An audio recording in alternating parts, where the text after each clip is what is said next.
नारायण नारायण नारायण। सद्य स्वामी जी श्री रामसुखदास जी महाराज के प्रवचनों इन पुस्तकों से जो हम लोग पठन पाठन करते हैं, तो वही महाराज जी ने समय समय बताया है कि गीता ने भगवान का समग्र रूप बताया है। अपना वर्णन करने में स्वयं भगवान भी असमर्थ हैं, क्योंकि वे अनंत, अपार, असीम है।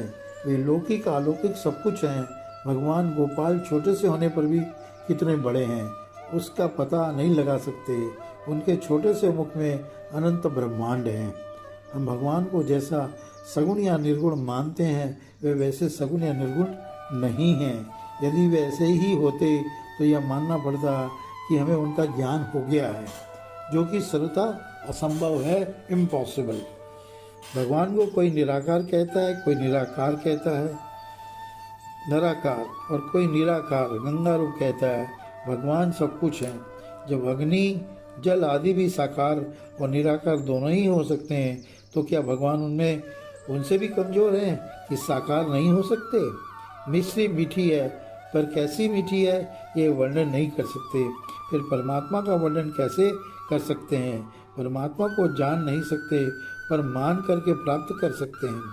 अपने मानव जीवन को पूर्ण कर सकते हैं और जीवन मुक्त हो सकते हैं। देखो भाई, अपने लिए करना राक्षसी स्वभाव है। दिन भर अपना ही मैं, मेरा और मेरा परिवार। मनुष्य शरीर केवल दूसरों के लिए है। सृष्टि की रचना इसी ढंग से हुई है। भगवान भी नर नारायण रूप से सबके हित के लिए तप करते हैं। सब वर्ण, आश्रम आदि केवल दूसरों के हित के लिए है, और मुक्ति भी अपने लिए नहीं है, दूसरों के लिए है। खाना पीना भी अपने लिए नहीं है। शरीर की क्रियाएं भी शरीर के हित के लिए है, अपने लिए नहीं है। अपना जीवन इस तरह बनाओ कि प्रत्येक क्रिया दूसरों के हित के लिए हो। इससे प्रेम की वृद्धि होगी।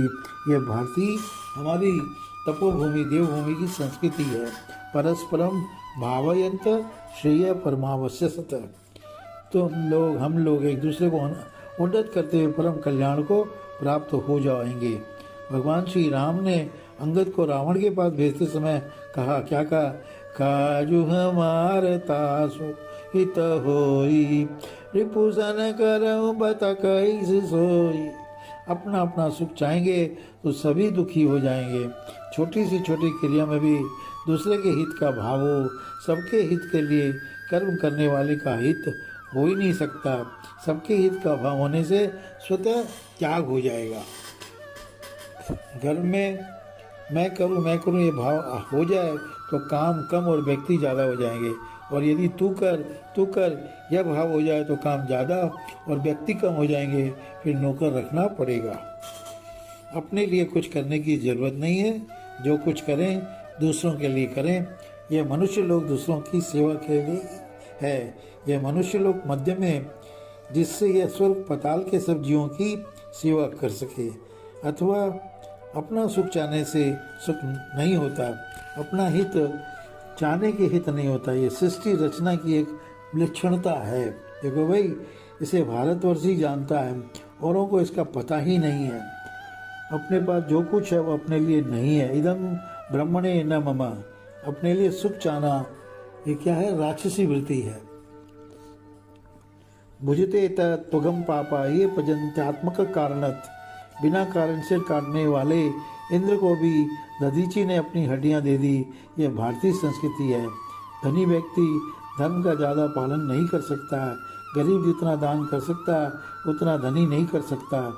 चींटी में जितना बल होता उतना हाथी में नहीं होता। साधु को धनी के पास जाने की क्या जरूरत है? कोई ज़रूरत नहीं है। धन के मत से अंधे क्या दान पुण्य करेंगे? संसार है या नहीं है? मैं है, बुद्धि है। वस्तुतः है मैं, संसार है। सजाती इंद्रियां अंतकरण से ही संसार दिखता है, स्वयं से है दिखेगा।